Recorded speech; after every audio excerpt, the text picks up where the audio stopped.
रामा आणि शिवा एकाच आईच्या पोटी जन्मलेले दोन भाऊ, एकेकाळी एकमेकांसाठी जीव देणारे. पण एक दिवस कुणीतरी रामाच्या मनात शिवाविषयी विष पेरतं, कान भरतं आणि हळूहळू रामाच्या मनात भावाविषयी राग साचत जातो.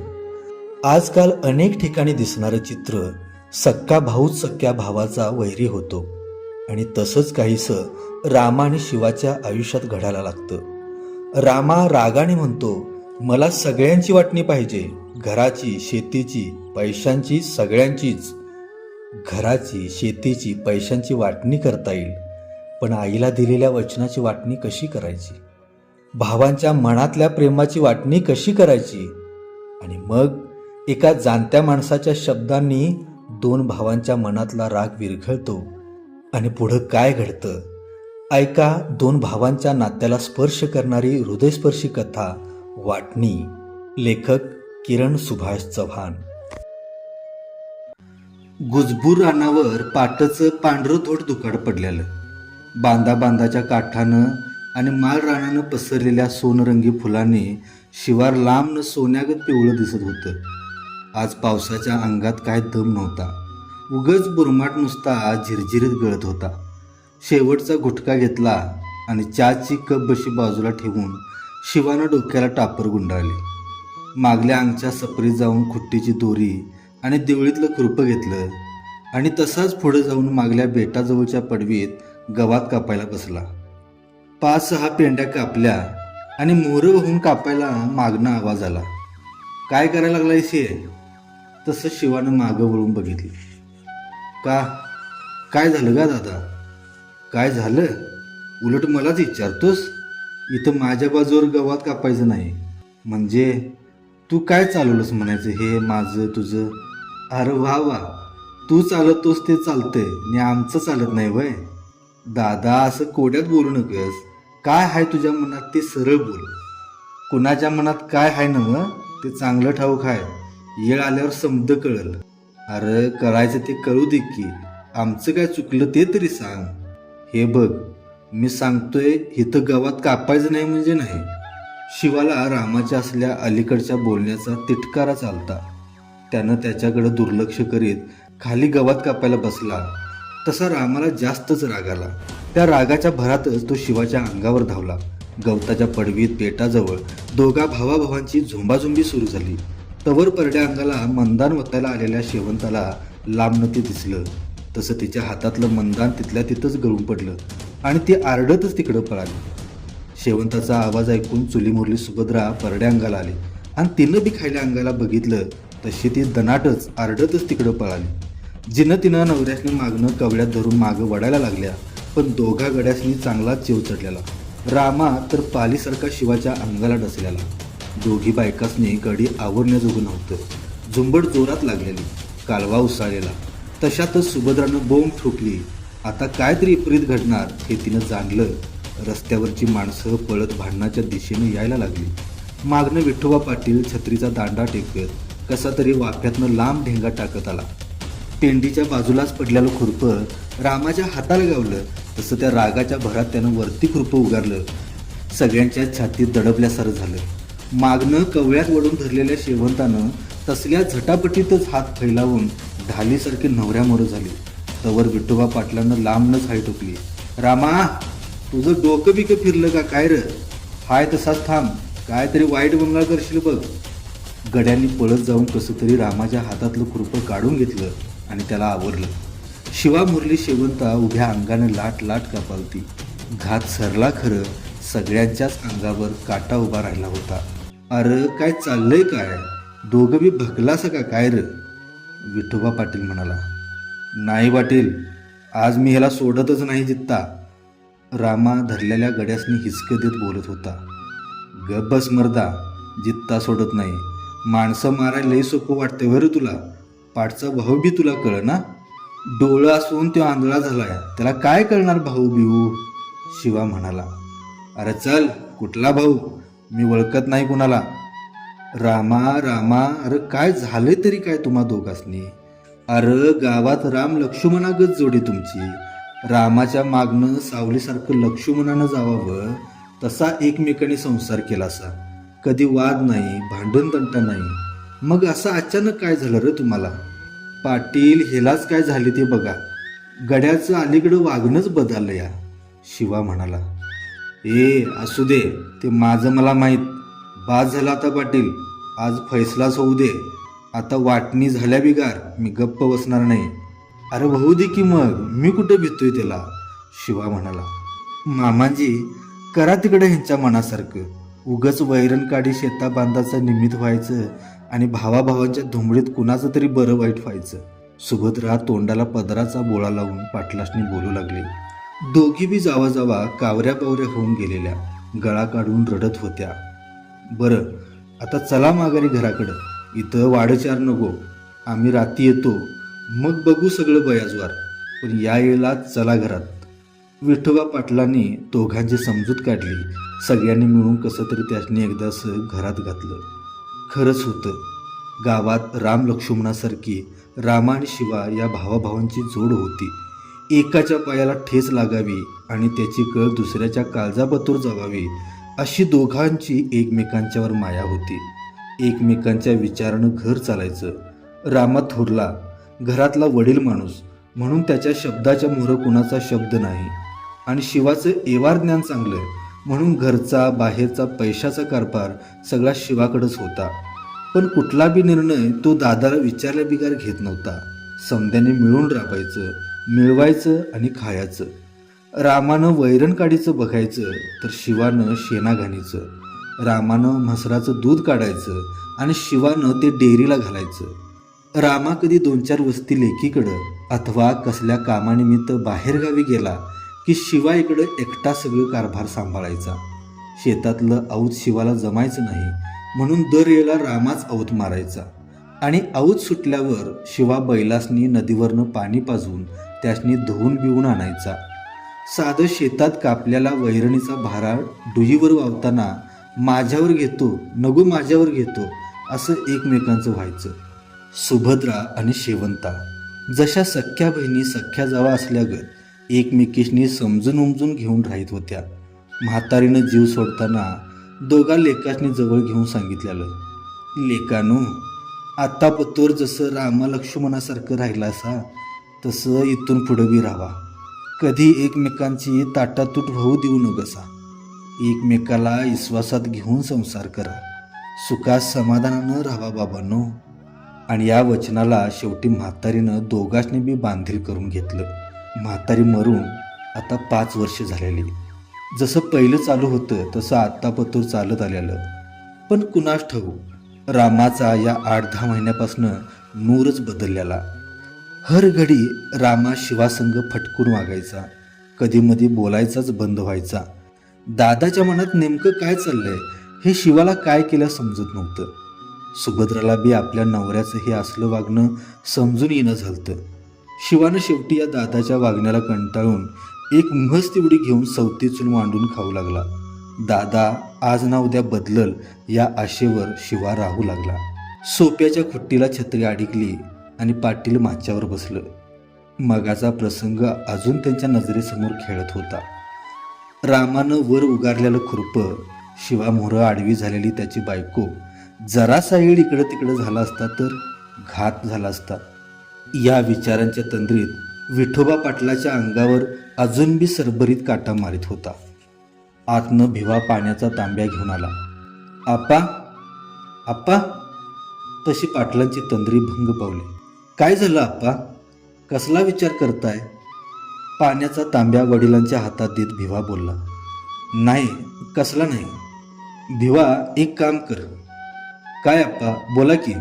अरे तो तानाजी जाधवाचा शाळेच्या वरल्या बाजूचा. हो हो, माहीत आहे. त्याला जरा बोलवून आणायला हवं. तसा भिवा तानाजीला बोलवून आणण्यासाठी बाहेर पडला. पायातलं चप्पल हुंबऱ्यालगत काढून तानाजी आत आला. अण्णा, बोलिवलं असं मला? होय तानाजी, ये इकडे ये, बस इथं.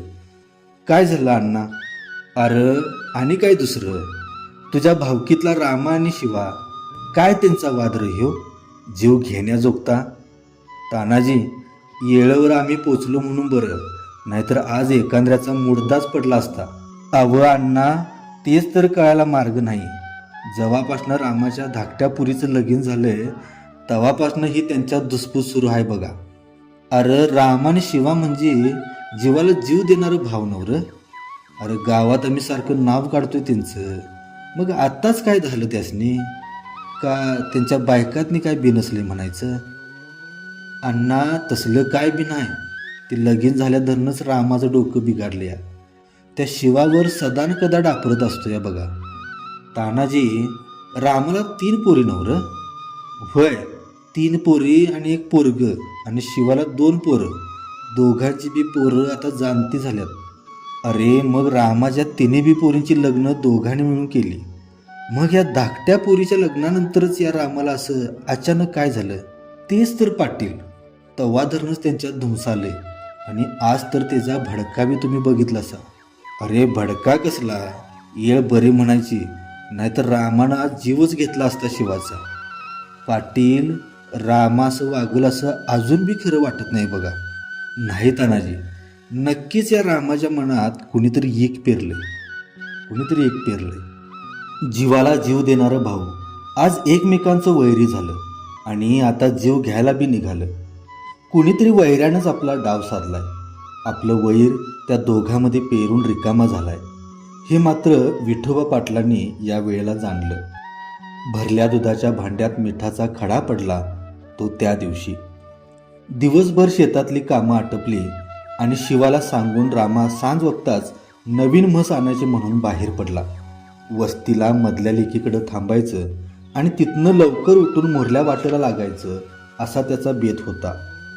रात्रीची जेवणं झाली आणि बाहेरच्या सोप्याला जावई सासरा येऊन बसली. बटव्यातली सुपारी काढून आडकी त्यानं कात्रत रामा बोलला, खोली झाक हाय, भाड्याची असं नका, आईस पैस हाय म्हणा. आता आई बा संग पटना, त्याला कुणी काय करायचं, रोज भांडून तरी चालतंय. तरी मी सगुणाला सांगत होतो, बाई आपण जरा खाली घेऊन वागायचं. नाही हो मामा, तिच्याकडं काय चूक नाही, त्यासनीच खाऊन लय मेंढा आलाय. ह्यांच्या विचारानं वागायला आम्ही आता लहान आहोत का? आम्हाला कळते की आता कसं वागायचं. तसं नाही जावाई पाहुणं, किती बी केलं तरी आईवडील आहेत ते आपल्या भल्यासाठी सांगतात नव्ह ते. काय गरज नाही सांगायची आणि सांगणाऱ्यांची बी. बरं ते जाऊ दे, आपल्या सुलभाचं लगीन तेवढं चांगल्यापणे पार पडलं बघा. रामा विषय बदलत बोलला आणि लग्नापासून जरा जावई पाहुणं नाराज होतं त्याचा बी त्याला खल काढायचा होता. नाही म्हटलं पाहुणं, जरा लग्नापासून आमच्यावर नाराज आहेत. लग्नात मानपानाचं काय आमच्याकडनं राहून गेलं असेल? नाही, अहो आमचा काय अधिकार आहे तुमच्यावर नाराज व्हायचा? जावई पाहुणं असं का बोलता? अहो मामा, ह्यो अडाणीपणा सोडा आता. हा आंधळा व्यवहार कुठंपर्यंत चालणार तुमचा? आणि अजून कुणाचा फायदा करून देणार आहात तुम्ही? म्हणजे माझ्या काय ध्यानी येईना तुम्ही बोलतासा ते. मामा, आता जग खूप पुढं गेलंय. कुणावर आंधळा विश्वास ठेवायची ही दुनिया नाही. पाहुणं जरा सरळ सूट सांगा की. आम्हा 1.5 अडाण्याला तुमचं हे कोड्यातलं बोलणं काय कळायचं नाही. तुमचंच कोडं तुम्हाला सांगतोय मामा. तुम्ही सगळेजण मिळून राबता, मिळवता आणि पैशाचा कारभार सगळा तुमचा धाकटा भाऊ सांभाळतोय. होय सांभाळतोयच की, मग त्याला काय झालं? नाही ते ठीक आहे, पण आपण सुलभाच्या लग्नाला एवढा मोठा खर्च केला. एवढ्या मोठ्या खर्चाच्या व्यवहाराची जबाबदारी तुम्ही अशी कशी हो कोणाच्या पण हातात सोपवता? म्हणजे पाहुणं, माझा पाठचा भाऊ आहे त्यो. माझ्याकडं काय आणि त्याच्याकडं काय एकच की. त्यो कोण परका आहे वय मला? पैसा मामा, पैशापुढं सगळं झूट. कुठला भाऊ आणि कुठलं कोण? रामा बावचळून गेला. समोरच्या जावयाच्या मनात नेमकं काय हाय त्याला काय बी कळना. पण जावई पाहुणं मात्र हळूहळू मामाला आपल्या बोलण्यात अडकविण्याचा प्रयत्न करीत होता. पाहुणं, खरंच आता काय बोलायचं ते उघड बोला. तुमचा भाऊ शेवंताच्या लग्नात एवढा खर्च झाला, तेवढा खर्च झाला म्हणून सांगतोय. मी सांगतोय मामा तुम्हाला, नक्कीच त्यानं या खर्चाच्या धामधुमीत सहज 40-50 हजारची अफरातफर केल्या बघा. पण तुमच्या ध्यानी कुठल्या येतील अशा गोष्टी? तुमचा आंधळा विश्वास नडतोय ना इथं. नाही नाही जावाई पाहुणं, तुमची काहीतरी गपलत होती या माझ्या शिवाबद्दल. माझा शिवा? छे छे, असं कधीच करणार नाही. अहो प्रत्येक गोष्ट तो मला विचारल्या बिगार करत नाही. अहो पहिल्यापासून आम्ही एकत्र राबताव, एकत्रच खाताव. असं करून त्याला तरी काय उपयोग त्याचा? आणि कधीपासून तो घरचा कारभार सांभाळतो या, कधी कसली अडचण नाही. एवढं नवं, ह्या तिन्ही लेकींची लग्न केली, मिळून सगळा खर्च केला, सगळं बयाजवार पार पाडलं. खरं असला विचार कधी मनाला शिवलाच नाही. पण तुमच्या या बोलण्याचं विपरीतच वाटायला लागलंय मला. मामा बरोबर आहे, लग्न केलासा पोरींची, एकत्र मिळून केलासा. खरं याच्या अगोदर कुणी तुमच्या लक्षातच आणून दिलं नाही. ह्यो खर्च कुठं कसा झाला, कुठल्या गोष्टीला केवढा झाला. तुम्ही चालताय पुढं अडाणीपणानं, पण मागं काय काय गोष्टी घडत्यात तुमच्या ध्यानात कुठे येत्यात. तुम्ही पार पडलासा पोरींच्या जबाबदारीतनं. खरं आता त्याच्या पोरांची जबाबदारी आहे तुमच्या दोघांच्यावर. मग हायच की. अव ती पण माझीच पोरं, मी पण त्यांच्या भल्यासाठी राबणारच की. ते तर तुम्ही करणार जो मामा. एक तर त्यांनी आत्तापर्यंत स्वार्थ साधून तुमच्या माघारी माया जमवलेलीच आहे, आणि दुसरीकडं तुम्ही त्याला इथून पुढं सगळ्याला साथ देणारच हे ठरलेलंच आहे. पण तो असं का करल? का करल? अहो तुमचा एक मुलगा, खरं त्यांना 2 मुलं आहेत. कोणीही आपला स्वार्थ बघणार शेवटी आपल्या मुलांसाठी. आपल्या मुलांचं शिक्षण लग्न होईपर्यंत तुम्हाला राबवून घेणार, आणि वेळ आली की बरोबर तुम्हाला उघडं पाडणार. अहो तुम्हाला एक मुलगा आहे, पण त्यांची 2 आहेत. त्यांना काहीतरी स्वार्थ बघायला नको? बघा मामा, तुमच्या लक्षात येतंय का? जावयाच्या बोलण्यावर रामा काय बोलणार? त्याच्या सरळ मार्गी विचाराला आता चहूकडं फाटं फुटल्यासारखं व्हायलतं. रामाच्या मऊ मनाच्या मातीत जावयानं संशयाची आणि अविश्वासाची बीजं पेरलेली. आता पुढं काय आणि कसं उगतंय याचीच उत्सुकता त्याला लागली होती. रामाचा जावाई चांगला शिकलेला, सुशिक्षित, सरकारी नोकरी. कधी कधी अडाणी माणसं म्हणतात, शिकल्याली आणि भकल्याली ही म्हण या जावयाला तंतोतंत लागू पडणारी. लग्नानंतर काही महिन्यातच आपल्या आईवडिलांना वेगळं ठेवून त्यांची ओळख विसरणारी ही सुशिक्षित पण विकृत विचारांची जमात दुसऱ्यांच्या मनात कसली संस्कृती निर्माण करणार? स्वतःला सुशिक्षित म्हणवणाऱ्या आणि विभक्त कुटुंब पद्धतीचा उदो उदो करणाऱ्या अशा गाढवांना एकत्र कुटुंब पद्धतीच्या गुळाची चव काय कळणार? गावाकडचा रामाशिवाचा साधा भोळा एकत्र नांदणारा संसार. पण इकडं शहरी वातावरणाचं लागीर लागलेल्या माणसांना त्यांची किंमत कशी कळणार? रामाच्या जावयाला पहिल्यापासूनच रामाशिवाच्या एकीबद्दल मनात डाचत होतं. त्यात मेहुणीच्या लग्नाची एवढ्या मोठ्या खर्चाची जबाबदारी मामानं आपल्यासारख्या सुशिक्षित माणसाच्या हातात द्यायची सोडून एका अडाणी माणसाच्या हातात विश्वासानं सोपवली. तेव्हापासून त्या जावयाच्या मनातील करंट्या विचारांना डिवचल्यासारखं झालतं. तेव्हापासून तो मनात सुडानं जळत होता. कधी एकदा दंश घ्यायचा याची तो वाटच बघत होता. त्या रात्री रामा या कुशीवरनं त्या कुशीवर उलतापालता व्हायलता, पण त्याला झोप काही पडत नव्हती. त्याची तळमळ व्हायलती. जावयानं त्याच्या मनात पेरलेलं विष सगळीकडे पसरालतं, पण रामाला आता ते सहन होईना झालतं. सांज वकूत होऊन अंधार पडायला आलता. दुपार ठेवणं पावसाची चिकचिक थांबलेली. खरं पावळण्याच्या नाकातनं अजून थेंब थेंब पाणी टपकत होतं.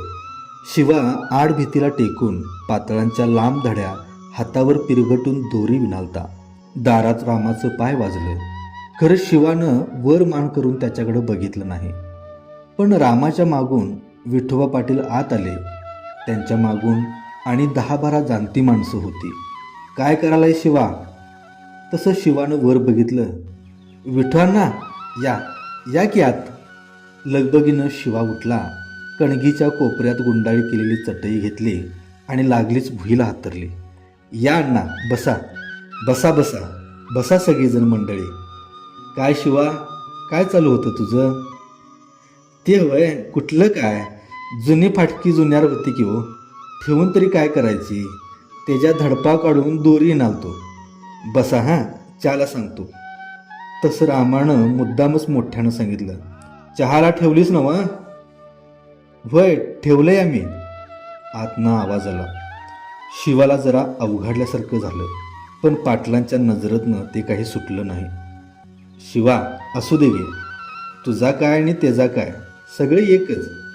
ये शिवा, इथं ये, माझ्याजवळ बस. बरं, कसं काय चाललंय तुझं? शिवा पाटलाच्या जवळ बसत शिवा बोलला, हाय, चाललंय म्हणायचं व्यवस्थित.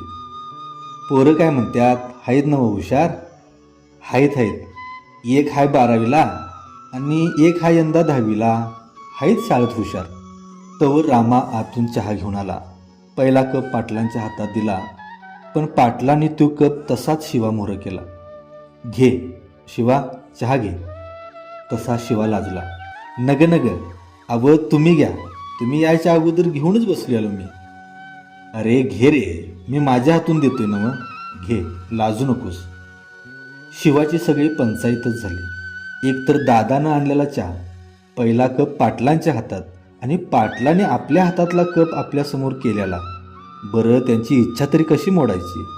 कसं तरी वय नाही करत शिवानं तो चहाचा कप हातात घेतला. रामानं दुसरा चहाचा कप आणून पाटलासनी दिला. बोला रामा, तुला काय बोलायचं आहे ते बोल. पाटील, बास झाला आता, मला सगळ्याची वाटणी पाहिजे. माझं मला तेजं त्याला आणि इथनं पुढं तेजं त्यानं बघायचं. अरे होय, पर वाटणी कशा पाहिजे? असं आधीमधीच काय झालं तुला? आत्तापत्र तरी बेस चालू होतं ना व? पाटील बोलले. मागचं आता काय उघडत बसायचं नाही. बुडालो तेवढं बुडालो, आत्तापत्र पुरं झालं तेवढं. इथनं पुढं आडाने राहून चालायचं नाही मला. बुडालो म्हणजे का? कुणी तुला बुडवला? काय बोलायलायस काय? जरा तरी कळते का तुला? शिवा म्हणाला. पुरं येड पांघरून पेडगावला जाऊ नगस. एवढा दूध खोळा नाही मी. तुझ्याकडे व्यवहार दिला तिथंच माझं चुकलं. कारभारी केला खरं असला कारभार करशील असं वाटलं नव्हतं मला. म्हणजे दादा, काय आहे तुझ्या मनात ते उघड बोल. काय केलं मी असं? काय केलंस? अरे भाऊ म्हणून तुझ्यावर विश्वास ठेवला, खरं तुनं माझा विश्वासघात केलास. विश्वासघात? अरे असं काय केलं मी? काय केलास? अरे मागं पोरीच्या लग्नात 50,000 गडप केलंस आणि ह्याच्या मागं किती केलास ते तुझं तुलाच ठावं. रामाचं हे बोलणं ऐकून शिवाचं बसल्या जागी अवसानच निकळून पडलं. डोळ्यामोहर गच्च अंधार दाटला. वर ढगात गडगडणारी वीज कडाडून एखाद्या निर्दोष झाडावर पडावी तसं रामाच्या त्या शब्दांनी एकाएकी शिवाच्या काळजाला डागणी दिली. गळा भरून आला. डोळं घळाला व्हायला लागलं. भीतीआड आतल्या अंगाला उभारलेल्या शेवंतानं पदराचा गोळा तोंडाला लावला. तिला हुंदका आवरायचं मुश्किल झालं. तरी बी मधल्या पडदीतनं पलीकडच्या सुभद्राला तो शेवंताचा हुंदका ऐकू गेला. चितागती होऊन तिचा जीव मधल्यामध्ये घुटमाळालता. नवऱ्याच्या या बोलण्यानं डोक्यात मुंग्या चढल्यासारखं तिचं तिला वयालतं. पलीकडच्या शेवंताकडं तिचा जीव वड खायालता. खरं नाईलाज होता. तिथंपर्यंत जाण्याचं तिच्यात धाडस नव्हतं. आत्ता रामाच्या मनाचा खरा उलगडा झालता. विठोबा पाटला सकट सगळी मंडळी त्याच्या बोलण्यानं चाट पडली. पटणारं नव्हतंच कुणाला, पण रामा आत्तापर्यंत का धुमसत होता याचं कारण तरी कळालं. शिवा मुका झालेला, डोक्याला दोन्ही हात लावून गपगार बसलेला. रामाच्या मनात धुमसत्यालं रागाचं निखारं शिवाच्या डोळ्यातल्या पाण्याकडे बघून आतल्या आत जरा विझल्यासर झालतं. रामा, विठोबा पाटील बोललं. रामा, माझ्या एका प्रश्नाचं खरं खरं उत्तर दे. तुला ही वाटणी जे काय आहे ते सगळं तुझ्या मनासारखं होणार आहे, पण आम्हाला त्याच्या अगोदर ह्या प्रश्नाचं उत्तर अगदी खरं पाहिजे. स्वतःच्या पोराकडे बघून सांग, काय बी लपवायचं नाही. सगळी मंडळी पाटलाकडे बघायला लागली. एकसारख्या नजरेनं रामासुद्धा पाटलांच्याकडे बघू लागला. रामा, आत्तापत्र हे जे काय बोललास हे सगळं तुझ्या मनातनं आलंय की कानातनं? तसं रामा यडबाडला. मगादरनं फुरफुर त्याला तोंड रणरण त्या रिस्त्यावर पाणी पडल्यावर इजावं तसं निवळल्यासारखं झालं. त्याला पुढं एक बी शब्द बोलता येईना. त्यो काय बोलणार? त्याच्या तोंडातनं असं वधवून वैऱ्यानं आपला डाव साधून घेतला या. कधी कुठं भांडण लागलं तर आम्हाला मागं सरून ढालीसारखं पुढं होणारा वाघ, आमच्या साध्या बोटाला जरी कापलं तरी बाईसारखं डोळ्यातनं पाणी काढणारा, तो काय असलं बोलणार? शिवाच्या या बोलण्यानं रामा वरमलाच. रामा, अरे पोरा, तसं नसतंय र. अरे हे जोडायला कित्येक वर्षी खर्ची पडतात, पण तोडायला म्हणत असेल तर ह्यो एक क्षण बी पुरेसा आहे. ठिगळं ठिगळं जोडून एखादी वाकाळ तयार करावी, तसं म्हातारीनं या मातीसंग माती होऊन ह्यो संसार उभा केला या. तेव्हा तिने दगडासंग ठेचा खाऊन या मातीत रक्त सांडलं. ऊन वारा पाऊस अंगावर झेलून चंदनासारखी झीज खाली, तेव्हा कुठे हे सुखाचं दिस तुम्ही आज बघतायसा. अरे मरपत्र म्हातारी म्हणायची, देवानं माझ्या पोटाला रामा लक्ष्मणागत जोडी घातली या. त्याच्याकडं आणि दुसरं काय मागू. ही जोडी इथनं बी पुढं त्यांच्या जलंभर अशीच राहू दे, दुसरं काय बी नग देवा. त्या म्हातारीचा आत्मा या वक्ताला काय म्हणत असेल. रामा, हसत्या खेळत्या घराला बट्टा लावायचं हे काम आहे. अरे कोणी बी उठल आणि आपलं कान फुकल. होणारी जखम वरनं लोकासनी दिसतीया, पर आतली कळ आपल्याला सोसायला लागतीया. रामा, ह्याच्या मागं 2 पोरींची मिळून लग्न केलं सा, तेव्हा तुला काय बी वाटलं नाही, आणि आता या पोरीच्या लग्नानंतरच कसा रे तुला संशय आला शिवाचा. आणि आम्ही आता असं उलटं म्हटलं तर, आता तुझ्या 3 बी पोरींची लग्न झाली, आता शिवाची पोरं जाणती झाल्यात. त्यांचं आता शिक्षण लग्न या जबाबदारीतनं तू आपलं अंग काढून घ्यायला लागलायस, असं कशावरनं नसेल र. नाही पाटील, तसं काय बी माझ्या मनात नाही, रामा म्हणाला.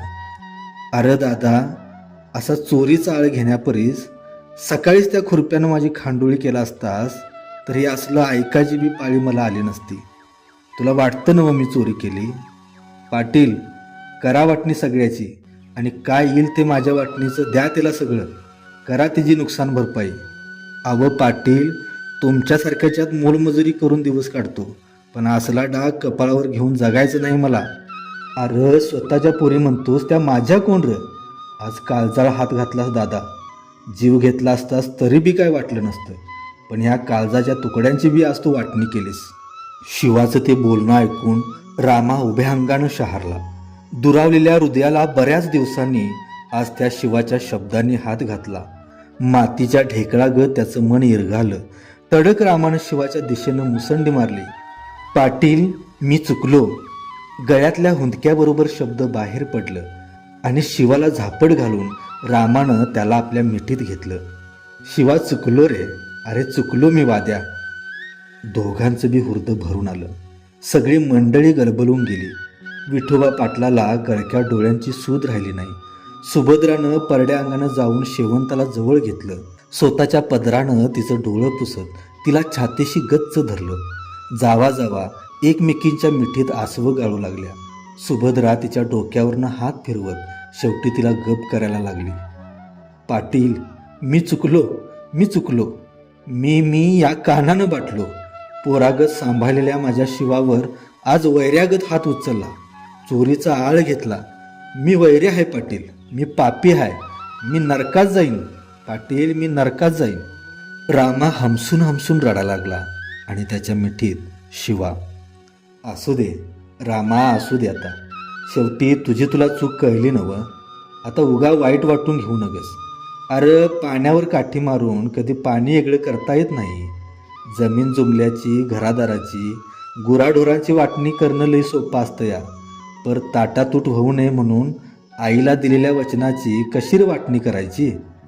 एकमेकांच्या संगतीनं कष्ट करून ह्यो संसार उभा केलासा, त्या कष्टाची वाटणी करता येईल होय र. एकमेकाच्या आधारानं आयुष्य जगत एकमेकांची काळजी घेणाऱ्या त्या प्रेमाची कशी करायची र वाटणी.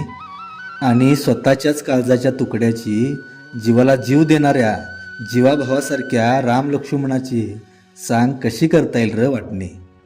पाटील, नग मला वाटणी. रामानं जीवाच्या आकांतानं टाहो फोडला आणि मिठीत घेतलेल्या शिवाच्या मस्तकावर त्यानं पश्चातापाच्या अश्रूंचा अभिषेक घातला. तर मंडळी, आपल्याला ही कथा कशी वाटली, आपली प्रतिक्रिया खालील कमेंट बॉक्समध्ये जरूर कळवा. आणि अशाच अस्सल ग्रामीण कथा ऐकण्यासाठी कथामय चॅनेलला सबस्क्राईब करायला विसरू नका. धन्यवाद.